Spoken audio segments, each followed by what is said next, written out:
dafa amoon conflit de génération bu fi amoon les lutteurs avant 2000 et après 2000 tuuti carré d'as la boo xam ne tey ci ndogalu yàlla Aziz production la ko yàlla dimbale mu doon ñetti mbër yoo xam ne ñoo bokk génération ak koo xam ne moo leen sut génération nee naa leen génération avant 2000 Eumeu Sène moo ci seul rescapé moom la ci génération bii mosul gis ñu daanu ñii mosuñu ko gis mu daanu moom 2004 gëj a daanu te booy seet Balla Gaye ak Tapha Tine mi 2006 lañ ñëw ci làmb ji pour rappel historique premier combat grand Balla Gaye mii 2005 juin 2005 ak ma keroog bu muy bëgg kii moo dafa woon ca cuma góor tey làmb di dem moom de njëkk bëri grand combat ak Talla Gaynde xoolal histoire ba tey ka mu toogaloon cumukaayam 2005 kon defe naa ne loolu dañu def lu doy waar ci làmb bi nga xam ne ci la ñu jëm waaye tamit dafa amaat beneen affaire bu amaat ci toogaay bi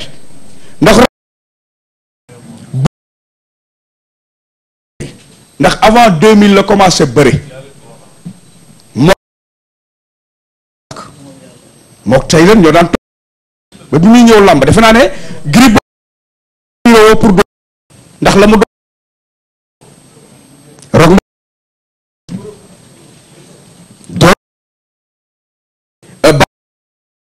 mais mi ngi en France kon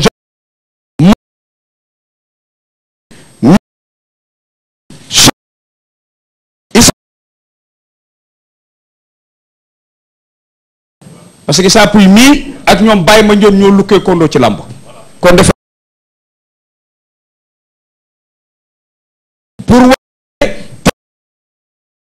dina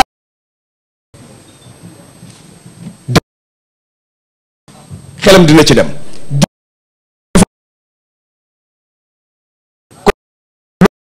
làmb ji moom la am tey def naa apéritif bi koy may ci la rag mbalax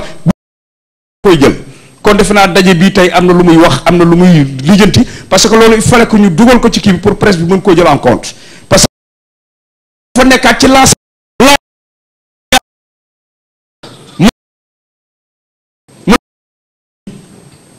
kon defe naa mi ngi ci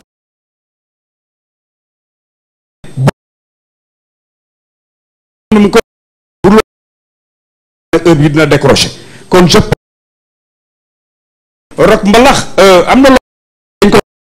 premier grand combat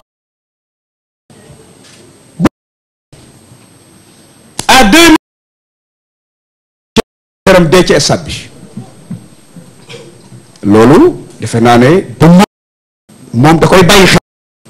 muy sekk ndeysaan keroog ca la daanu crise cardiaque ca làmb ja combat boobu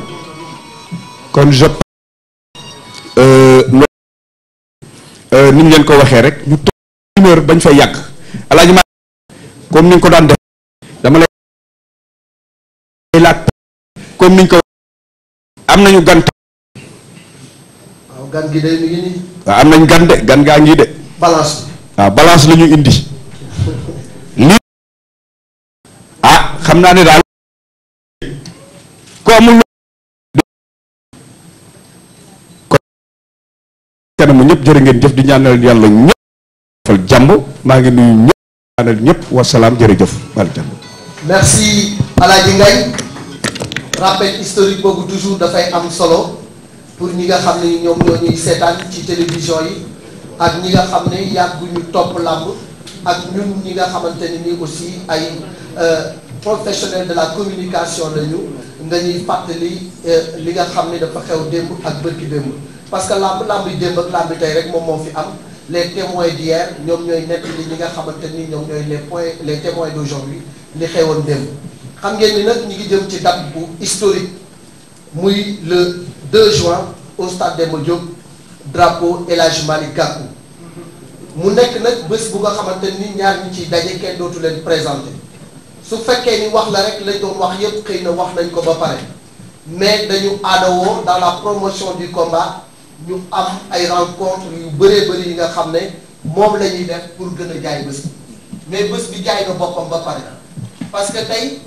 de Mali Fara di dëkku ki nga xam ne mooy Balla Gaye 2 à Réfane di dëkku ki nga xam ne moom mooy Tapha Tine combat bi rek la ñuy dund moom la ñuy noyyee moom la ñuy waxtaan waaye ñaari mbër yi ci wàllu jàppalante ay kaddu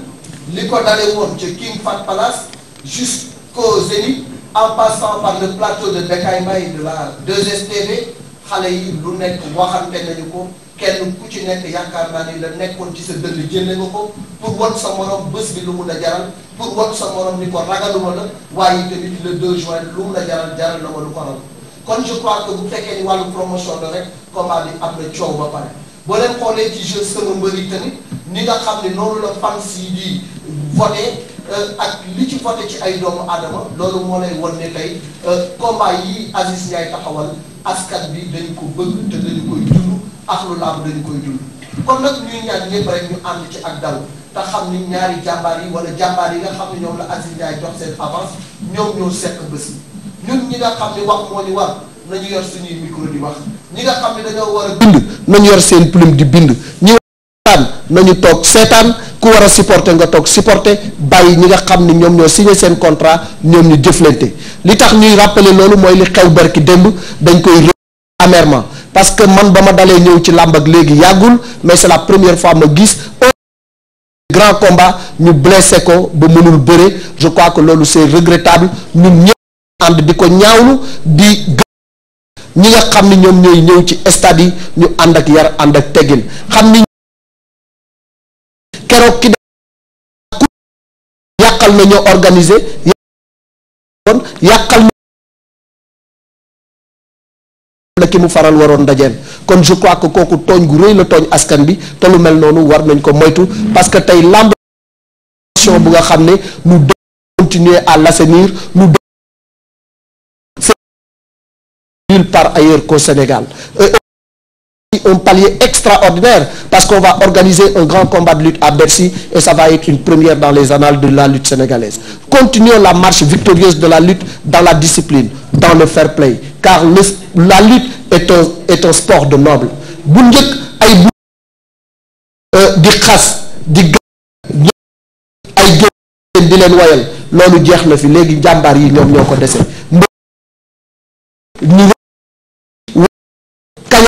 di ko support fay ko ay millions je crois que ce sont des nobles kuy seetaan sport bu noble da nga war a noble ba doole bokk ci kuy violent bokk je crois que loolu mooy message bi français parce que date bii du ñu nangu kenn yàqal na ko ban bés la bésu El Hadji Malick Gakou un militant du sport bu nga xam ne ni muy dimbali làmb kenn xam je crois que jour ànd ak yar Balla Gaye mais je crois que loolu ku nekk da nga war a ñëw seetaan ndax Balla Gaye day daw jëli Tapha Tine ndax Tapha Tine da koy Balla Gaye ñun loolu nan lañu ne keneen ki loolu moom moo ñuy intéressé leneen li ci des lépp suñu yoon nekku ci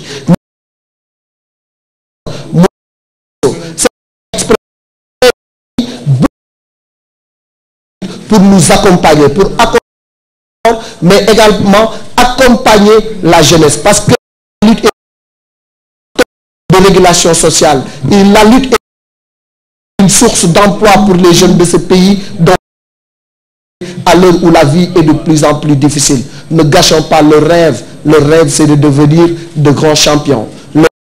c'est de devenir de grands millionnaires et ils vont devenir Inch'Allah par la grâce de la lutte sénégalaise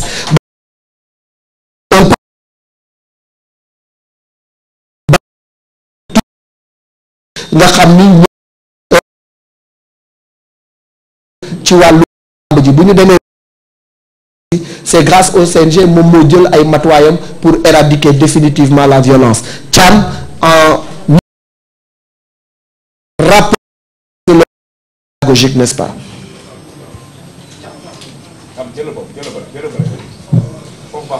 mën nga taxaw foofu bu la neex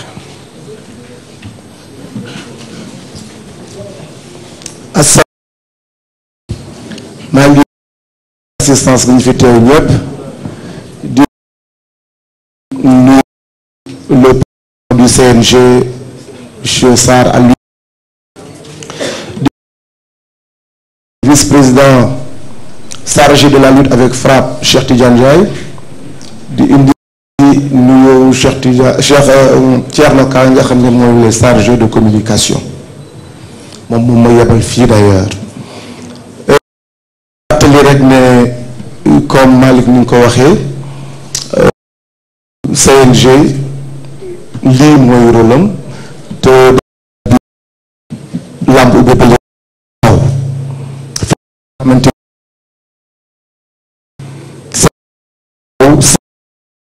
ci anam yi mu ko war a defee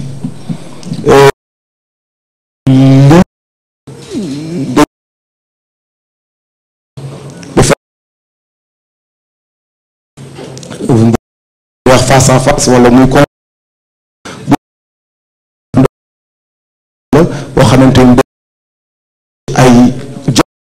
ci ay te lépp ci discipline lépp ñu def ko ci fair play parce que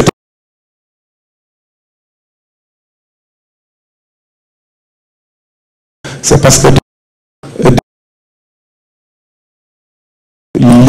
mooy li nga xam war a def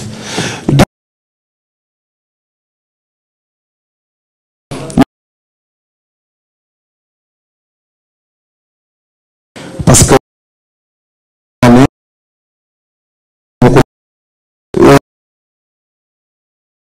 ñu ko def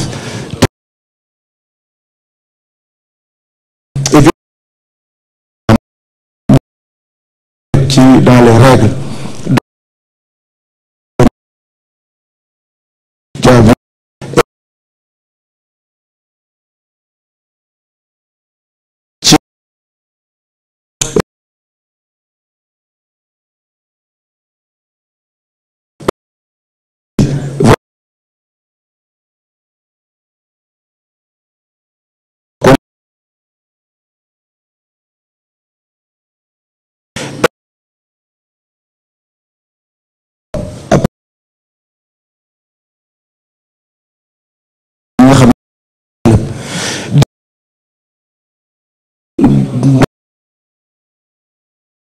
pardon rek la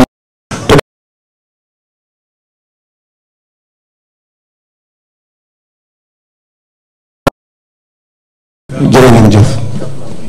merci Thiam.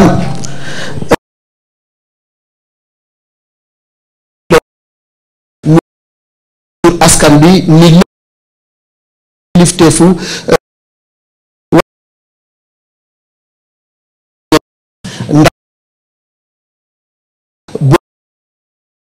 li ci des bareetul parce qu'on est à 20 jours du combat yéen ak sa staff ñu bëgg ngeen sànni ci kàddu wax nu fu ngeen toll ci waajtaay yi parce que à 20 jours yaakaar naa ni lépp boucler ngeen ko bu ma juumulee.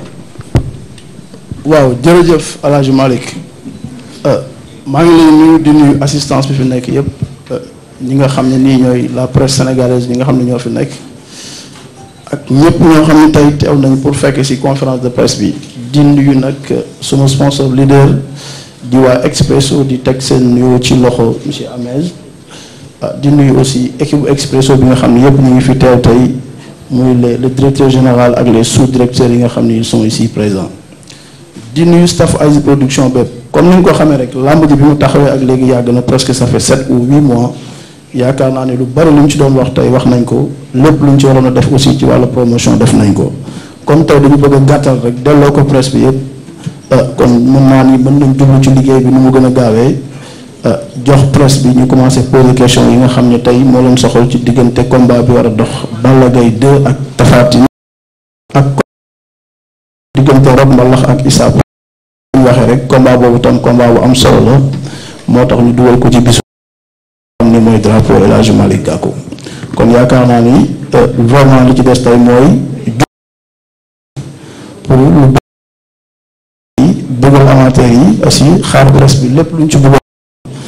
pare nañ pour tontu leen ci fii ak le 2 juin incha allah.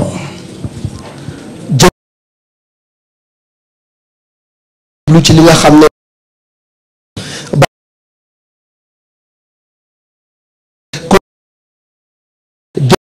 la liste de la lutte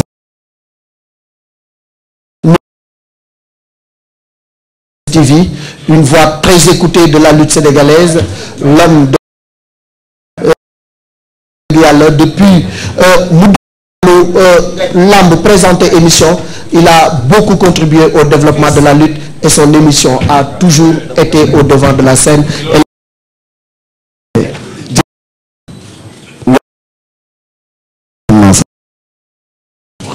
Mais sama xol sedd li seddal sama xol Ngagne ak Thiandoum vraiment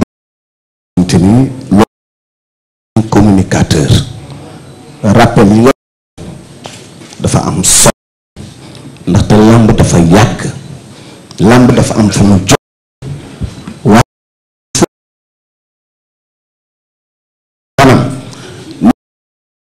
kanam moo xol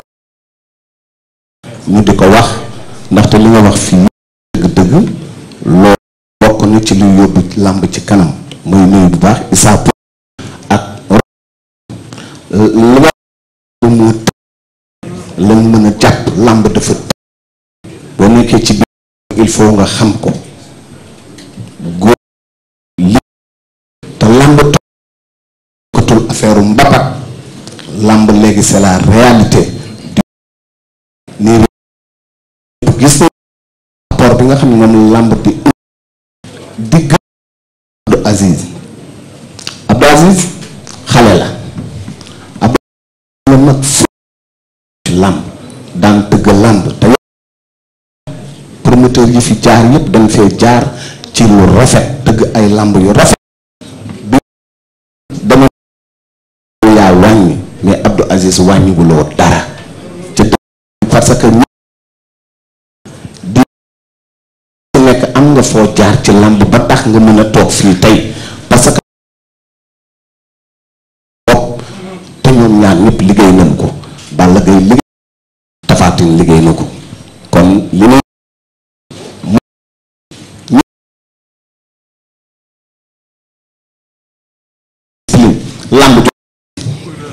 lamb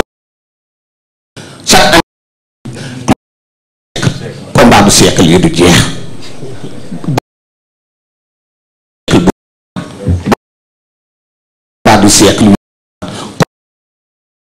combat du siècle kala dafa siècle mu jàppale la ci xale yi bañ a yàq lamb fo doy na li nga wax lu am solo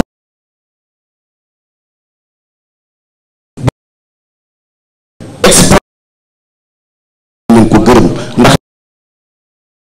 ñu fi nekkoon comme dëgg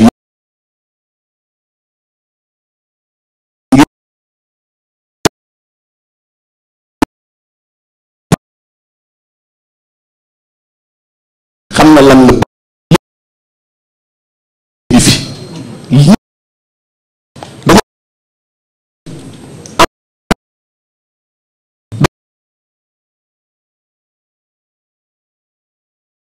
lamb yo tey duma ci so di ñaanal ñaar ñi drapeau xam ngeen ko Alaaji Malick Gakou lu ne def na ko ci lamb xale gi gërëm Alaaji Malick Gakou ça c'est pas gratuit daf koo liggéey kon nag ku mel noonu boo demee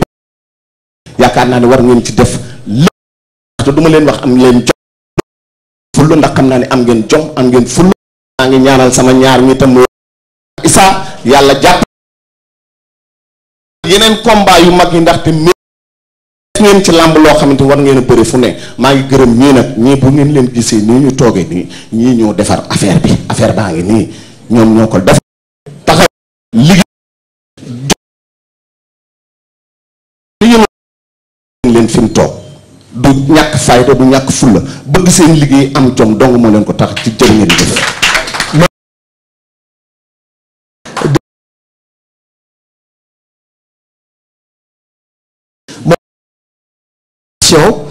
am kàddu yi nga xam ne da koy sànni ci bés bi nga xam ne ñu jëm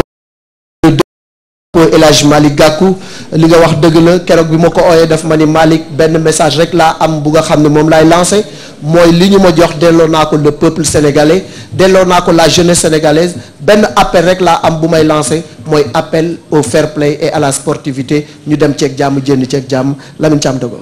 jërëjëf El Hadj Malick Thiandoum jërëjëf Alaaji Ngagne Diagne di nuyu bu baax suma mag Alaaji Bekkaay li mu wax mënuñ ma ci lu set wi ci la di nuyu Thiam mi nga xam moo fi teewal CNG di nuyu Cheikh Sarr président national des amateurs di nuyu ministre Babacar Gaye di seet naa ko ci assistance bi di nuyu itam Abdou Aziz ak directeur général bu Expresso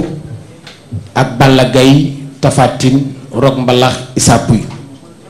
di nuyu ndax ñoom Bekkaay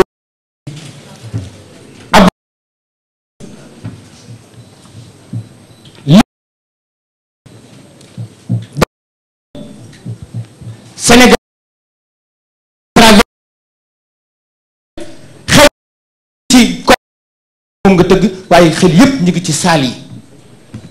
ñi jotewul saal di seetaan face à face bu seen oto ñu seen grand seen rajo di déglu li xew li fi wàllu li xel yi jëm te di ko mooy làmb jooju nag mooy ban làmb mooy diggante Tapha Tine ak Balla Gaye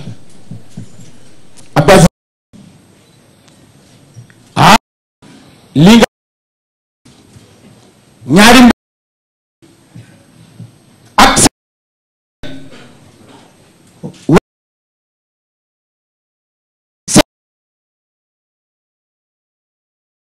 xaalisam investir ko ci làmb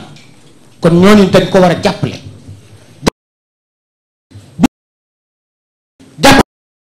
nit ñi la indi ñi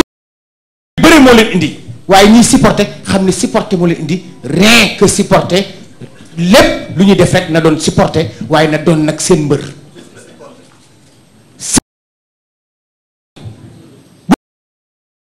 ak di encourager seen mbër lañ ko war a wax mbër mi ñu faral seen yoon bu mu ci dee nanu bàyyi nag li nga xamante ni moom la ko bàyyee adversaire am bu jàkkaar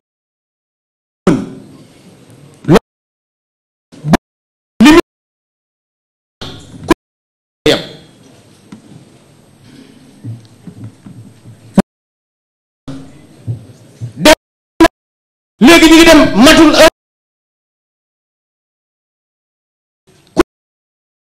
mbaa seen dellu ginnaaw ñi daan joxe gàllaaj ñi daan dem ñi daan wax entraîné ñoom ñëpp dañuy dem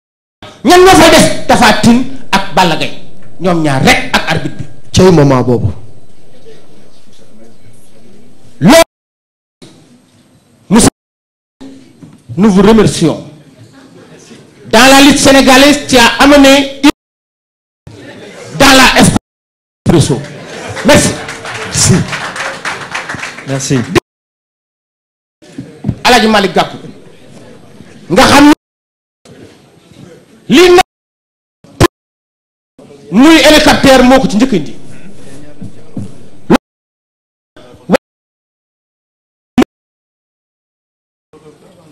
daga gërëm Alaaji Malick Gakou loolu moo waaye moo Alaaji Malick Gakou Alaaji Malick Gakou nee na ko làmb ji delloo na ko Sénégal yëpp nee na li nga ak moom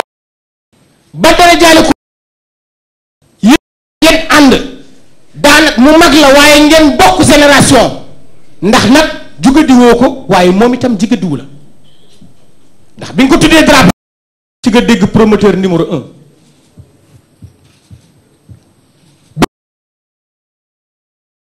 nag yeneen kon jigadiwu la jaw Alaaji Malick Gakou nee na ko jaw nee na ma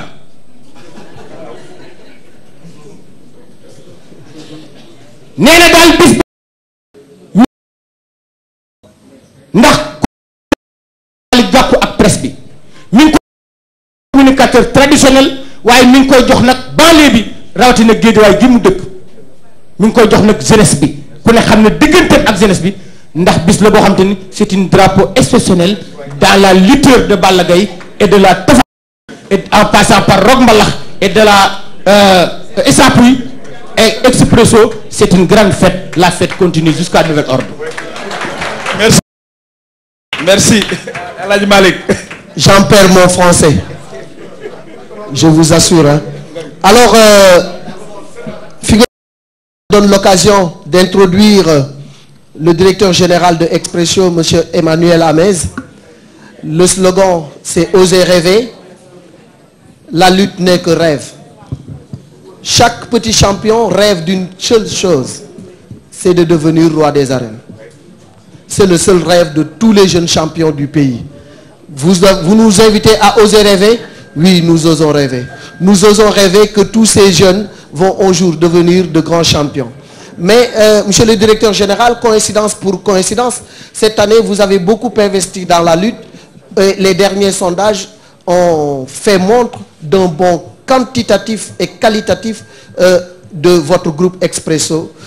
qui a quand même titillé ceux qui ont toujours détenu le monopole de la communication dans ce pays-là. Expresso a fait un bond gigantesque et aujourd'hui, il y en a beaucoup qui ne dorment plus sur leur laurier parce que Expresso a secoué le monde de l'audiovisuel, le monde des télécommunications. Donc nous vous félicitons déjà pour cette progression extraordinaire et vous dire que tant que vous êtes avec la lutte, vous allez encore progresser. Parce que chez nous, on dit que la lutte, amul tanki ginaaw tanki kanam la am ku ko meuna traduire ci nous ma ko waxe baxna hein. Alors chez nous on dit que la lutte n'a pas de pied de derrière, il ne fait qu'avancer. Il ne fait qu'avancer. Attention, tu vas me faire perdre mon français toi là. Donc on va donner la parole à monsieur Emmanuel Amez et vous dire aussi que Malick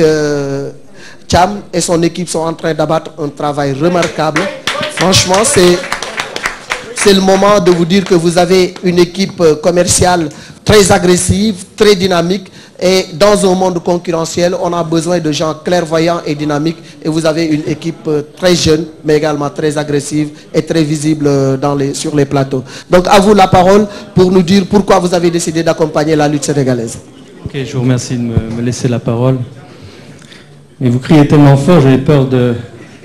Je pensais que vous me disputiez. J'en perdais mon Wolof.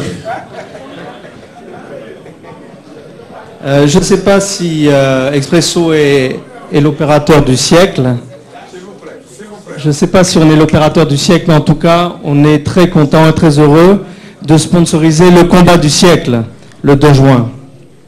Et quand Malick, qui est souffrant, et monsieur Aziz sont venus pour me proposer de sponsoriser la lutte, je n'ai pas hésité un instant.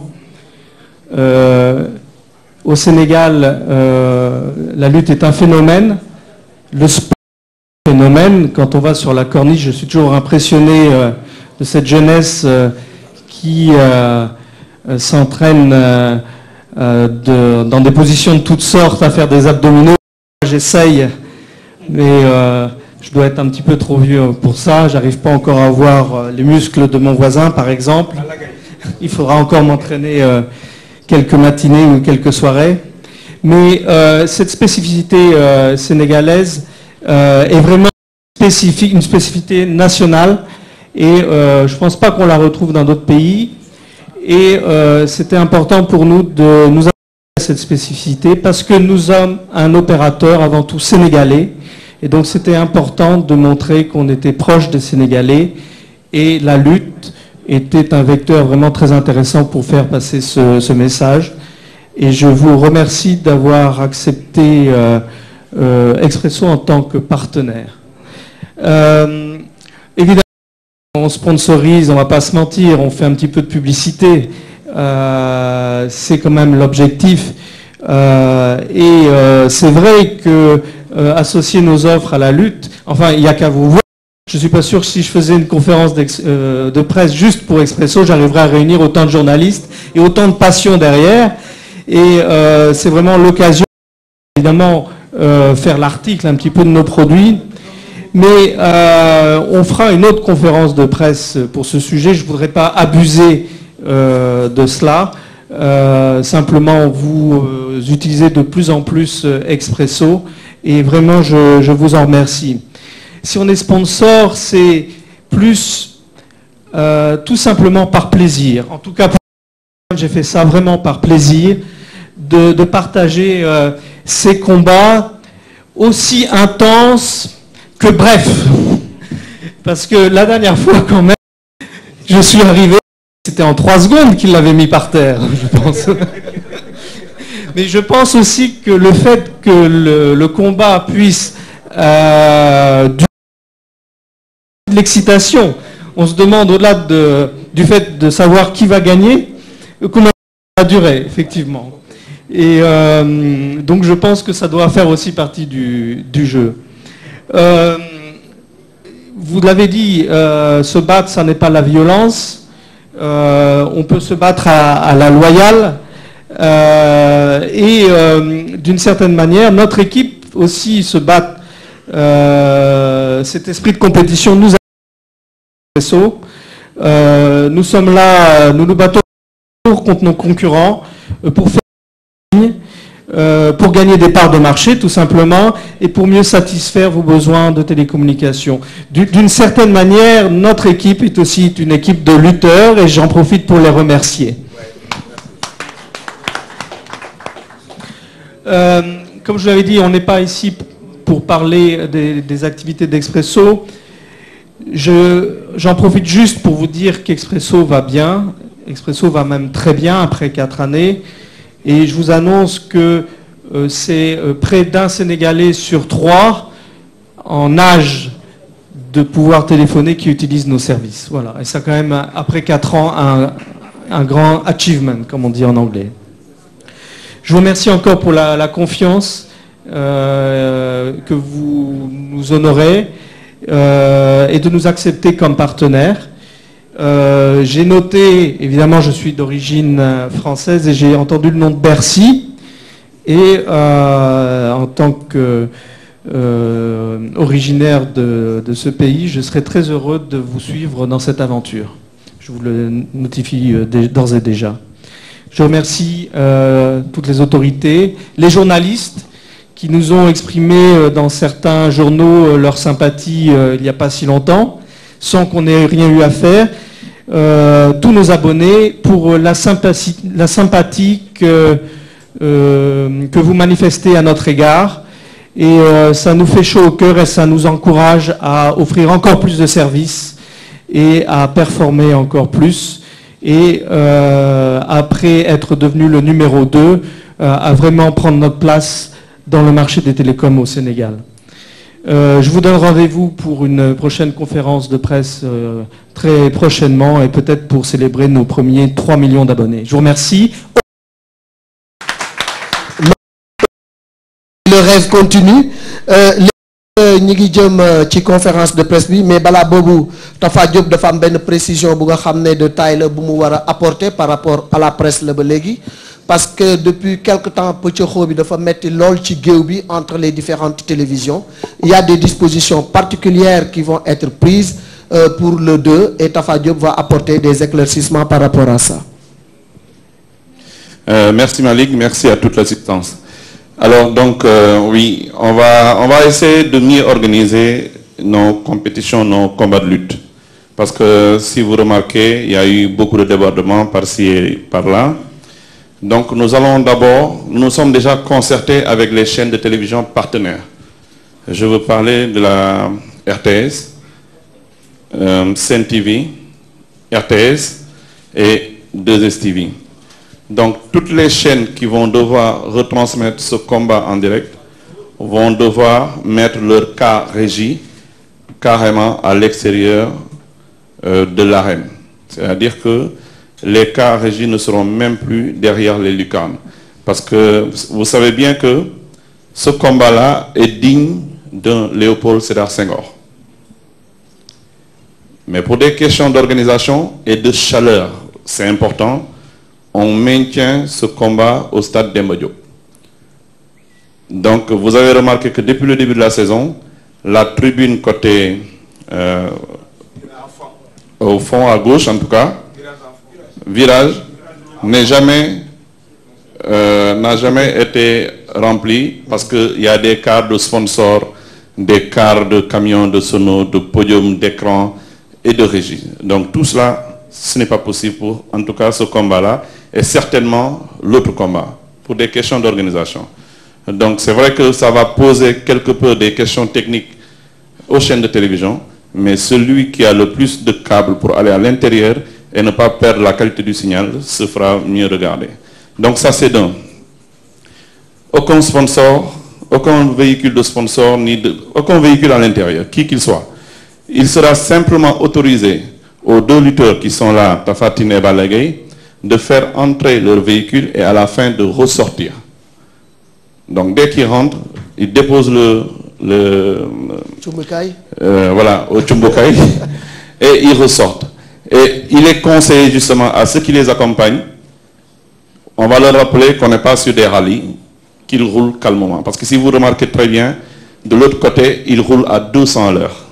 Et tout est possible. Donc ñi leen di accompagner aussi nañ def ndànk bu ñu dugalee seen oto ba ci biir boo leen wàccee ba yëpp sotti am na fu ñu leen di réserver pour ngeen gaare fa. Au niveau des batteries aussi, c'est beaucoup de problèmes. On va convoquer une réunion avec justement les différentes batteries. Je crois savoir que le CNG va autoriser benn batterie centrale boo xamante ni mooy tëggal mbooloom kuy lutteur ba si ñëpp, mais ñaari mbër yu mag yi ku nekk dafa am batterie am noonu la CNG di fonctionner. Donc loolu dañ koy def ñooñu aussi ñoom fu leen cloisonné ñu yem fa parce que il arrive des moments où on veut passer de bonnes communications mais da ngay dégg batteur yi tëggal ku nekk da ngay wax arrêtel ba sonn. Donc on va identifier toute la presse. Maintenant, quand on en arrive à la presse proprement dite, on va accréditer ceux qui devront être accrédités pour aller à l'enceinte. Parce que par moment c'est très difficile. Je comprends que tu cherches la meilleure des positions, les meilleures images pour ce journal, mais après une réunion, les gens vont se comprendre. Donc on va en accréditer une vingtaine de journaux, badge reporter, badge photographe. Les photographes en bas, donc à l'enceinte, tous les reporters seront sur les gradins comme les autres, comme d'habitude. Les seules chaînes qui vont aller sur les gradins, sur l'enceinte, en dehors donc de la RTS qui va produire le signal que les autres chaînes vont reproduire, toutes les autres chaînes seront autorisées simplement à 2 caméras. On s'est entendu sur un certain nombre de choses parce que du presse bit kessé, enfin du journaux avec photographie, mais nous aussi nous sommes dans la partie audiovisuelle, nous participer si désordre bi nek fofu. Donc déjà car yeb si biti techniciens yi nek si bi dañ koy limiter et que télévision bu nek 2 unités légères lañ la may en dehors de ñi nga xamanteni ñom ñoy def direct bi. Donc dinañu am ay gilets normalement pour toute la presse pour ñi nga xamanteni ñoy organiser ak ñi nga xamanteni ñoy techniciens yi. Donc dès la sortie de cette conférence, vous prendrez contact avec le CNG parce qu'on va travailler étroitement, en étroite collaboration avec le CNG pour nous appliquer l'eau. C'est juste pour que li nga xamanteni am nañ ko muy un sport assez noble chez nous qui rassemble toutes les populations, toutes masses confondues. Il faut que nous préservions, il faut que nous améliorions les conditions dans lesquelles nous avons fait. Merci.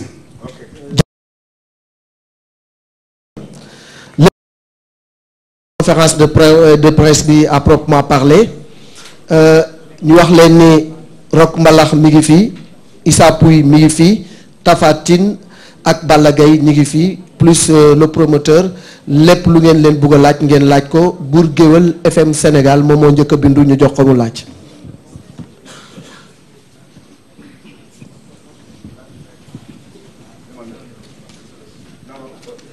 Bour Gueweul FM Sénégal moom mooy ñu xamal leen ni laaj yi dafa ne ñeenti mbër yi fi toog yépp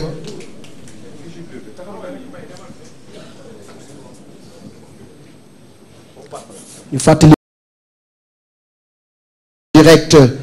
du King Fahd Palace di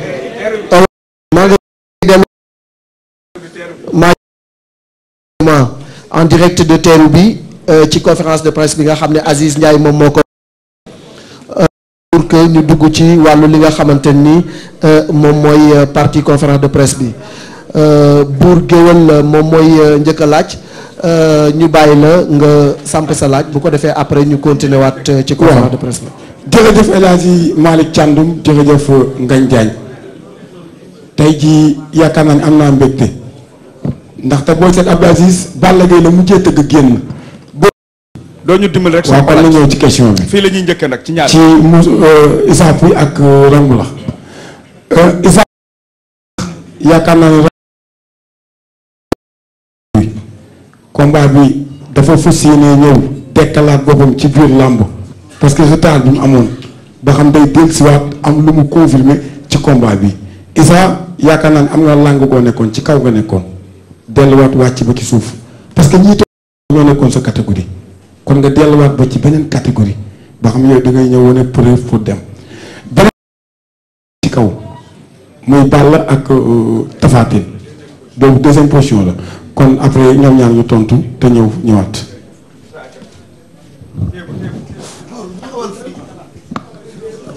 waaw salaamaaleykum maa ngi ginnaaw sant yàlla di si Yonent bi sallallahu alayhi wasallam sant suñu ñaar waajur di nuyu ñi fi teew ñëpp di nuyu sama grand frère yi teew sama papa yi teew di nuyu promoteur Aziz Ndiaye di nuyu sama mbokki mbëri fi ne ki man ni Rang la Balla Gaye Tapha Tine maa leen nuyu bu baax di nuyu tamit sama père yi teew yëpp daal waaw làmb moom dafa nekk loo xamante ni lii naan garab la si ko lay fekkante parce que àdduna trop ku amul rek war nga xalaat sa bopp parce que li ma dal nii dal na fii mbër mu ne fii gars yi xam nañ loolu kon tax ma découragé dara si li ma def damay gën a liggéey chaque jour dama gën ni làmb sama loxo lay mucc si kàttan suñu borom incha allahu rabbi waaw loolu laa gëm man kàttan suñu borom parce que ñu ngi fiy jool ak ñu ma bëre ëpp ma doole gëñu waa ñëwal xotog kon dama gëm ni yàlla jeexul waaw dama gëm ni yàlla fi nekkoon démb moo fi nekk tey rek waaw sa gëmu laay gëm ma keramee dee lu ma dal lu ma ko teg kenn lépp yàlla sant yàlla suñu borom rek jërëjëf. Rock waaw Rock nga tontu. ñaari gars yi dañuy ñëw ci sama arène bi nii quoi parce que affaire dafa xaw a sedd trop ñëwal nii Rock kaay nii Issa ñëw waaw parce que man nag yu sedd guy yi daf may xaw a nu mu tuddati quoi waaw et puis xaw ma léegi ayca ñu bàyyi Rock mbalax le grand champion mo jubilaa bi ni sitaan rajim maa ngi sant yàlla di julli si yonent bi di gërëm samay waajur donc di nuyu képp koo xamante ne teew nga fii di bëggoo làmb donc question bi ñu ma posé nag dafa important trop dama jóge ci ay combat donc sama 2 derniers combats yi yàlla may ma ci ndam donc journaliste bi laaj ma combat bi lan moo tax nga jël ko pour dellu fa nga nekkoon wala waaw c'est pour dellu fa ma nekkoon parce que tey Issa Pouye mii ma jël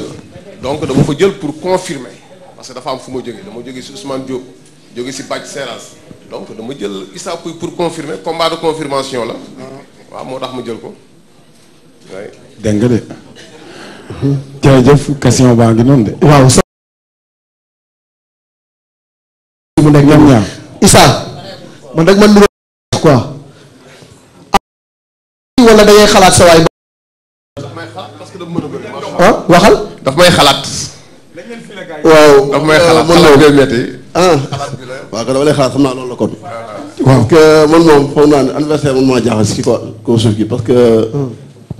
sant yàlla daal parce que kañu baaxul mais sant yàlla. que man moom damay jël xaw ma da nga entraîné ba ñeer wala da ngay xalaat waa ji ba jeex. waaw dëgg man la li nekk ci biir xam nga ngay xam la doon nga xam incha allah sama si mee ko. non kaay taxaw fii ci balance bi ma xool. voilà non. question yi foo ma xool sa waay ci ban état de forme la. Thiandoum seetal ma suivant yi ñan ñooy posé question ñu gaaw ci. waaw xaaral tuuti ñu am lu ñu lijjanti. waaw taxaw. attention. nit yi 114 kilos. 114 kilos. 114 kilos. waaw wala 115. waaw egg na 115 kilos actuellement.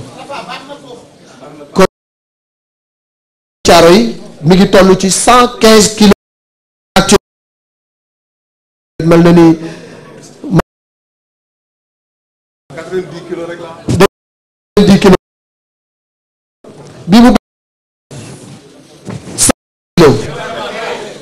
te añuma 110 kilos. donc na la ko est-ce que loolu du garaaw ci yow. déggoo ñu ne benn technique. jël benn 50 kilos la. benn technique 50 kilos lay. Issa waaw man moom xam nga dafa jàng bëre man dama judd mën a bëre man bëre dafa nekk ci man làmba na moo tëri tax may bëre ak moom mais si la déwee dinaa ko xamal nekk làmba boole ñu maa moom incha allah rabbi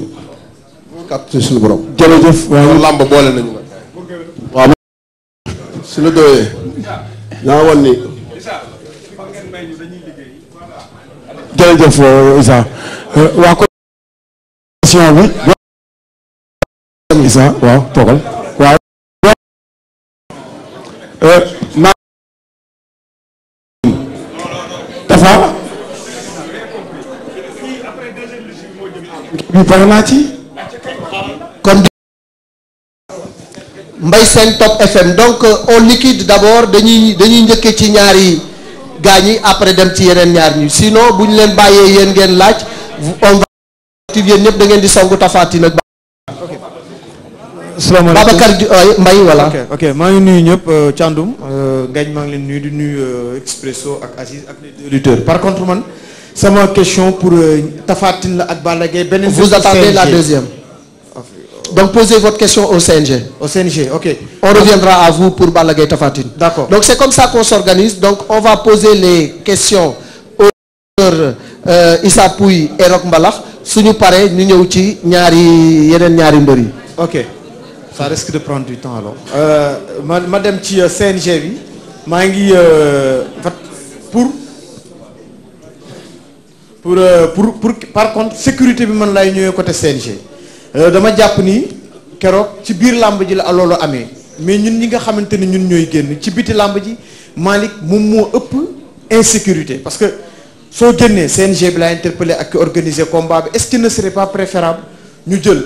500 à 800 mètres aux alentours du stade ñu def li nga xamante ne mooy sécurité ba ci war parce que agression yi day mel ni tulleeg màlle su combat yi jeexee dañuy tijji oto nit ñi di agressé nit ñi ñii suñuy jël taxi dañuy agressé nit ñi même bi combat bu mag bi su jeexee da ngay gis téléspectateur supporter dañuy wàcc ci biir géew gi et ñi nga xamante ne ñoo nekk foofu ci suuf sécurité bi duñ ko am ak ñi nga xamante ne bi ñoom ñooy génn ci biti il faudra que CNG jéem a xool nag dañuy defee loolu parce que mu ngi nekk quelque chose boo xamante ne à répétition saa yu combat yi mag jeexee dañ koy am te Roch Mbalax Issa Pouye c'est ça bu mag la Balla Gaye 2 Tapha Tine teen macha allah combat yi mag la il faudra que CNG c'est ça on a compris la question donc la sécurité dans l'enceinte et aux abords immédiats du stade waaw ci loolu la ñuy laaj ndax nee nañu insécurité bi dafay law sax ba ci riverains yi nga xam ni ñoom ñoo dëkk aux alentours du stade parfois dañuy am ay jafe-jafe donc loolu aussi yan matuwaay ngeen ci war a jël pour assurer la sécurité des personnes avant pendant et après. man yaakaar naa ne matuwaay yi CNG di jël toujours ñu ngi ko de concert ak promoteur bi nga xam te mooy yor événement sécurité loolu je crois que c'est du ressort de la police en fait c'est du ressort des forces de l'ordre xëy na lu ñu mën a def moom mooy événement bu nekk ak li bu laaj par exemple gis nañ fi événement yu toll nii yoo xamante ne bii gis nañu sécurité bi avant pendant et après il suffit que peut-être ñu tirer des leçons à partir de certains événements et que ñu jël justement des mesures par rapport à cela loolu CNG ak ñi ngi ci de concert di ko liggéey di ci liggéey par rapport aussi tamit ak sécurité publique ba nga xamante ne bii parce que dafay am loo xamante ne bii affaire d'état la affaire sécurité publique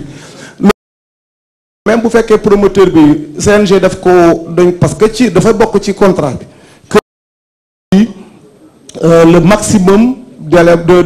de force de l'ordre pour que ñu assurer la sécurité au sein du stade et après aussi le stade. Mais nous, je crois que même buñ ko sax wala la gendarmerie, en tout cas les forces de l'ordre, ñu buñ leen woowee dañ ñëw, buñ leen woowul fu rassemblement am dinañ ko def. Kon yaakaar naa ne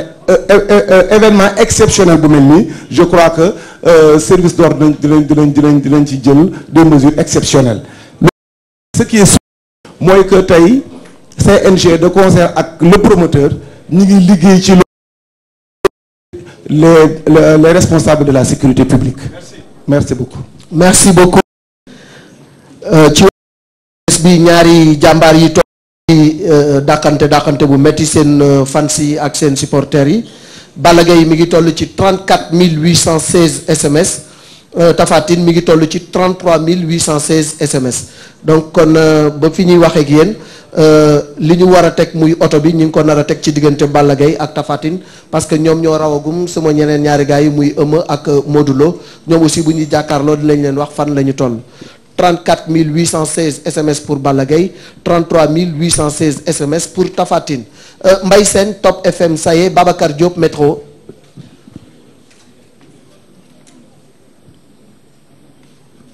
salaamaaleykum maa ngi nuyu mbooloo bi yëpp ñeenti question la am benn pour Balla benn pour Tafa benn pour Aziz ak benn pour CNG xam nga si ban lay tàmbali waaw boobu amul moo question mais ñeenti question yi la am pour. waaw kon le CNG nga jukki ko rapidement pour question bi nga leen di laaj. pour CNG. dama seetlu combat Garga Mbossé ak Lac Rose CNG jëlul matuwaay bu mat parce que bu wax ci règlement moom CNG que diggante ñaari cumukaay dafa am au minimum 25 mètres CNG d'après Thierno Ka loolu la wax bis boobu nan la CNG mën seetaan ñaari cumukaay Garga Mbossé ak Lac Rose matul 10 centimètres donc CNG bu nu seet ñoom sécurité mbër bi seetuñu ko peut-être amende bu ni dóor. Babacar je suis obligé de vous interrompre parce que tey dañuy wax spécifiquement ci organisation le 2. voilà léegi loolu xam naa ni ultérieurement après nga jël sa waay en aparté nga laaj ko mu tontu la ci loolu donc on progresse avec Rokhaya Thiam tout le sport. Du combat Balla Gaye Tapha Tine, de l'organisation de Abdoul Aziz Ndiaye, on parle des 4 lutteurs qui sont ici. Voilà. Rokhaya Thiam. J'attends le deuxième tour. Ok. Abdou Mbaye, Kaffrine FM.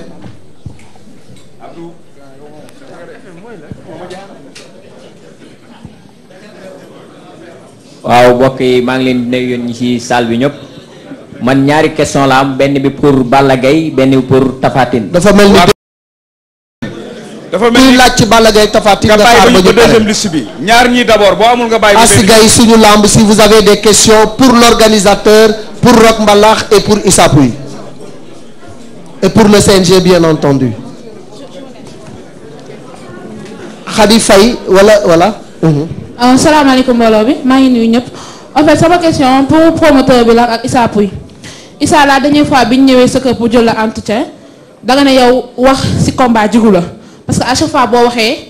day am safaan nga renvoyé ñu dañ bàyyi ba combat pass ñu ñëwaat may laaj loolu mystiquement wala mentalement da nga ko def sa bopp ne yaakaar ne yow boo waxee ak wax te combat jotul Issa day daanu. Rock Mbalax ma lay laaj combat bi lu mu la jaral ak foo teg sa bët ndax yow séntu woon nañ na fii waroon nga dépassé fii fi nit ñi toll fi mbër yu mag yi toll foofu nga waroon toll. may laaj combat bi lu mu la jaral benn question bi c'est pour Aziz contribution la rek ndax ñun journalistes yi fi ñuy nekk ci kaw on est envahi ci combat de lutte bu amee préposé à la sécurité bi taxaw ci buntu bi xamul kii journaliste la xamul kii du journaliste dañuy toog ñu bëri dañuy ñëw foofu di supporter di wax boo waxee ñu bëgg laa dóor wala ñu am problème ak ñoom may laaj yow en tant que coordinateur ban disposition nga war a jël jour J pour ñu bañ ñoo envahir ñu mën a def suñu liggéey normalement. L'autre question c'est par rapport ak comme li nga wax li Diop ak kii wax Moustapha Diop par rapport ak reporters yi ñun suñu journaux yi on a besoin de réaction on a besoin d'avoir le camp des autres des adversaires wala entraîneur bi wala kii donc boo ñu jëlee sànni ñu ci kaw y a des faits y a de ces faits y a de ces événements duñ am opportunité pour xam lan la ak lu fa xew donc ñun bu ñu sañoon ñun amuñu occasion pour ñëw foofu parce que defuñu fa dara photographe ñëw soxla mais y a de ces événements wala de ces réactions dañ koy soxla avant dernier combat bi c'est tout un problème pour ñu dugg ci stade bi des fois dañuy renvoyer ñu va et vient disposition tamit booy def say réunion nga jël ci matuwaay yooyu pour ñun bu ñu ñëwee mën a dugg rek jël suñu réaction liggéey pour satisfaire suñu lecteur merci. jërëjëf Issa. am na question pour ñi ba deuxième tour bi quoi. d'accord on reviendra à vous. waaw lu wax moom question bi yow ma tontu la parce que dañ ni jugee sa laamajee bàkk moo gën a doon sa laamajee bàkku te man ku ma xam-xam ne ma ne way wax ay wax ci bëri ñi moom ba ñàkk wax man mënuma ko sax man maa wax vraiment damay xool sa nii rek mais wax ci bëri xaw ma ko jëf laa gën a xam ay wax daal wax dëgg yàlla waaw wasalaam merci. jërëjëf Rock lu mu la jaral. waaw ndax waroon nga dépasser fii. waaw balaa may wax loolu dama bëgg Sénégal parce que kuy suivre làmb war nga suivre tamit carrière lutte olympique ci mbër donc man sama rupture dama bëgg gars yi di ko sóoraale xam ne dafa bokk ci sama carrière donc mooy la lutte gréco-romaine bi nga xamante ne tey état bi jëloon na ma yóbbu ma en Europe pour ma basé wu foofu loolu mooy rupture bi mais pas pour nekk en bas wala pour dem ci kaw donc man dem naa au plafond parce que daan naa fi ay Pape Cissé ay Bouna Marassa ay Ibou Diop daan naa mbër yu bari toll fa ma war a toll bi ma nekkee champion d'Afrique état bi dafa ma jël yóbbu ma en Europe may préparer les Jeux olympiques en 4 ans donc loolu da ngeen koy sóoraale pour xam ne donc loolu dafa bokk sama carrière sportive bi ma ci jógee ñëwaat naa nekk sama élan donc combat bi nag li ma jaral la jaral donc da nga koy basé wu rek ci tey mën naa wax ne li ma ci dépassé na 7 millions de francs CFA donc mu jaral ma lu nekk combat bi dafa ma jaral parce que dama jël avion kon li nga fayeeku yëpp mbaa demu ci. non dama ko xapaat ci leneen ba dépense sama alal combat bi li ma jaral dafa bari Issa rek dama nga téye jël waaw dama koy loolu laa bëgg dama bëgg a yàq sama dama ko jaral parce que lu la jaral rek moo la jaral na ma jël avion dem dëkk bu ne pour mën fa ut li ma bëgg. man damaa fi tudd doole rek bëgg ci doole la wala ci mystique doole rek lay incha allah. loolu laa bëgg waaw. Aïcha Aziz par rapport à la presse. waaw jërëjëf Asi dégg naa li nga wax su ma ko comprendre bu baax mooy cabine presse bi ngeen di toog ci kaw moo xaw a tuuti pour yéen. c'est-à-dire problème de sécurité la mais xam nga sécurité bi moom ci biir stade bi ñun li ñu mën rek mooy wut agent yu doy foofu dinaa fa tontuwaale ki doon poser question wàllu sécurité combat bi disposition yi ñu ci jël mooy jël nañ 500 éléments GMI lañ bëgg a am ci biti ci stade bi aussi dinañ jël 500 éléments gendarmerie nga xam ni ñoom ñooy encercler stade bi ak Bourguiba bi li ko dalee stade ba Guédiawaye ak stade ba Médina wala Sacré-Cœur fu Tapha Tine mën a jógee sécurité bi ñoom ñoo koy yor ci biir stade bi c'est la police à l'extérieur du stade c'est la gendarmerie côté boobu nag li nga wax dinañ ci bàyyi xel comme contribution la dinañ xool nan lañ koy gën a améliorer ba ngeen am jàmm foofu ngeen di toog ba kenn du leen envahir beneen bi ngay wax mooy wàcc ci stade bi moom yaakaar naa du mën a nekk parce que képp ku journaliste mënoo nekk ci suuf il faut photographie ñoo fay nekk jël ay photo yéen bu ngeen nekkee ci kaw jéem a def le maximum pour xam li xew ci suuf mais mënu leen aussi itam bien que ay partenaires ngeen mais mënu leen aussi itam lu xew ngeen bëgg ko assister bëgg ko bind nii day métti ndax ñi war a nekk ci suuf yëpp bu ñu fa nekkee day poser problème comme dañu jóg pour defar nag il faut ngeen comprendre ni nu combat bi di toll rek noonu la disposition yi toll mais bu ñu sañoon ngeen nekk fépp mais nag léeg-léeg dafay impossible quoi merci beaucoup. xam naa loolu moom ça ne satisfait pas du tout mes confrères hein, parce que dafay xaw a métti aussi ils ont besoin ku daan ñu laaj la am réaction pour alimenter leurs éditions je crois que loolu war nañu mën a xalaat naka la ñuy aménager benn espace presse bu nga xam ni mbër bu daan dinañu mën a jokkoo ak yow te duñu perturber liggéeyu ñeneen ñi nga xam mais boo leen ajee ci kaw rek moog ñuy seetaan ñooy yem caxabal na ko mu daanu rek la ñuy mën a bind te loolu je crois que mënul jaay journal il faut que déclaration yi aussi ñu koy am bu ñu ci mënee xalaataat là je prends la défense de mes confrères parce que là le travail risque d'être impossible. y a pas de problème El Hadj Malick bu fekkee ni lu mën a nekk la dinañ xalaat pour nuñ ko defee mais su mënul nekk aussi ngeen comprendre mais dinañ xool nan lañ koy améliorer ba du ngeen am benn problème ci seen liggéey du ngeen ci am benn gàllankoor incha allah ah. merci beaucoup merci on est ensemble jërëjëf Mamadou Mbacké Niane Rewmi FM bu fekkee ni am na lu muy laaj suma ñaari gars yi micro. Modou Mbacké Niane Rewmi FM. voilà Modou Mbacké ñaan. waaw am naa ñaari question ci Issa Pouye ak Rock Mbalax amit ay question maa ngi xaar deuxième tour bi ci Balla Gaye 2 ak Tapha Tine. ma njëkk ci Issa Pouye. Issa Pouye dafa am lu nu seetlu ci sa carrière en tant que mbër da nga nekkoon ci jafe-jafe combat yi nga mujjee bëree da nga ci am jafe-jafe mu am ay wax yu jib ñu naan Tapha Tine daal fonkatul entraînement Issa Pouye fonkatul entraînement am daal lu muy def loo xam ne mel ni kuy fo occasion la tey mu leer lan moo la tey woon dëgg-dëgg ba taxoon nga nekk ci jafe-jafe dégg naa sànq ngay wax naan na mbiru yàlla la mais dëgg la mbiru yàlla mais lépp loo gis dafa am lu ko sabab waxal lu leer carrément tey occasion la loolu war a mën a leer Rock Mbalax yow dëgg la yaa ngi expliqué sànq tamit sa rupture da nga nekkoon Europe doon ne ci beneen façon lutte bi mais ñu gis ni sa combat itam tux laa ñëwee ay dóor lan moo xew sa garde day wàcc lu bëree bëri booy bëre sa kanam dañ ci àggal lu bëri ak ay kurpañ loolu lépp est-ce que liggéey nga ci bu baax ba am nga changement tey loolu rek indi sa diggante ak Issa Pouye ndax tam yaa ngi jàkkaarloo koo xam macha allah loxo yi jot na bu dóoree mën naa am bunt ndax liggéey nga ci loolu sa garde. jërëjëf Issa. waaw xam nga làmb dafa nekk loo xamante ni moom Sénégal moom danoo baaxoo leen doo daana moom mënoo bëre entraîné woo xamoo dara yaa ragal bi yaa xamul dara Sénégal moom daka jekk loolu dafay yàgg soo daanee làmb jëpp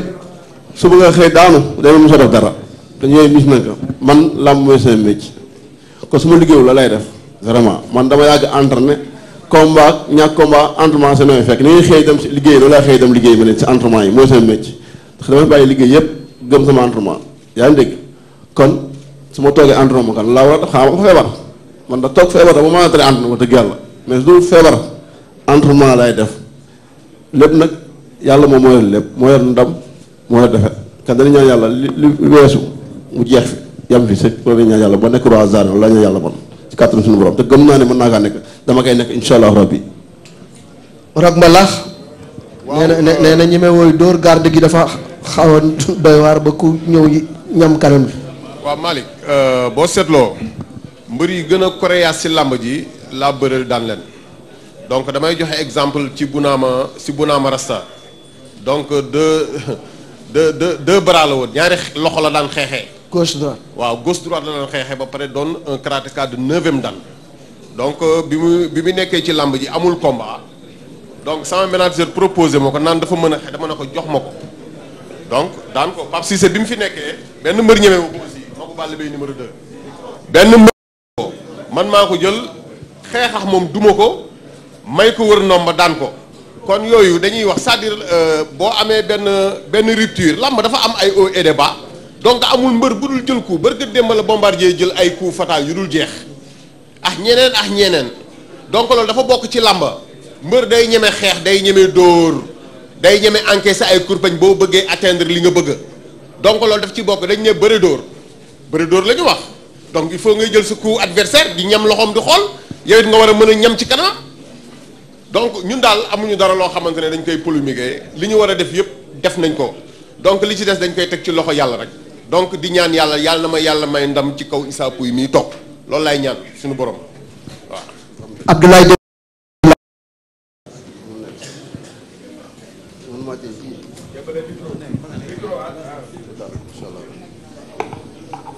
Voilà, salam alaikum. Pour Expresso, j'ai une question à monsieur le directeur général de Expresso. On a vu que pour cette saison, Expresso est venu presque en force, même si l'année dernière vous avez été avec d'autres promoteurs comme Serigne Mournian. On veut réellement savoir combien de millions Expresso à la téléphonie mobile a-t-il investi dans l'arène. Si l'on sait que pour Orange, on annonce des sommes de 700 millions l'année dernière avec Gaston Mbengue. Autre chose, est-ce que Expresso est-elle prête à accompagner la lutte jusqu'à l'année prochaine ou bien pour des années à venir question bu may posée pour Issa Pouye gis nañu fi nii bëre nga ak Balla Gaye 2 seen bëre bi mu ngi ci annales de la lutte sénégalaise bëre nga ak Tapha Tine avec des fortunes diverses maanaam kii daan na la kii nga daan ko tey jii nii ñiy bëre grand combat nga toog seen suuf ndax loolu motivation supplémentaire la walla pour yow régression la ci sa carrière beneen question bi pour Issa Pouye bi nga bëree ak Tapha Tine bi nga doon bëreel ak Balla Gaye 2 bi nga doon bëreel ban changement nga gis ci ñoom pour yow kan moo mën a indi argument yi leer nañ pour génn ci combat bi pour Rock Mbala effectivement jaar nga écurie bëre def nga lutte gréco-romaine mais ñu bëre dañuy jàpp ni sa bëre mën nga bëre macha allah mën nga xeex parce que wane nga sa bopp aussi ci xeex mais ñu bëre dañuy jàpp ni doole moo fi amatul te comme niñ ko waxee la force élimine toujours la technique posé nga fi léegi ak Rock Mbala ak Issa Pouye mu ngi 115 yaa ngi 110 est-ce que ragaloo ci combat bi doole feeñ fa merci pour beneen question. Oui, donc merci pour la question. C'est pas tant une question d'argent. Évidemment, on supporte avec de l'argent. D'abord, c'est l'argent des Sénégalais, de nos abonnés. Et donc, plus il y aura d'abonnés, plus je serai en mesure de pouvoir supporter ce sport. En plus, si vous voulez, notre soutien, il n'est pas uniquement financier, il est également logistique. Il se fait aussi essentiellement au travers de produits, donc il est assez difficilement chiffrable. Mais ce qui est certain, c'est qu'on va continuer à supporter la lutte. Pour l'instant, je crois que le combat du 2 juin n'est qu'une demi-finale. On ira jusqu'à la finale. Et j'insiste aussi pour aller à Bercy, pour aller faire de la publicité un petit peu hors des frontières sur ce sport. Je pense qu'il mérite à être connu. Donc on sera toujours derrière la lutte, en tout cas pour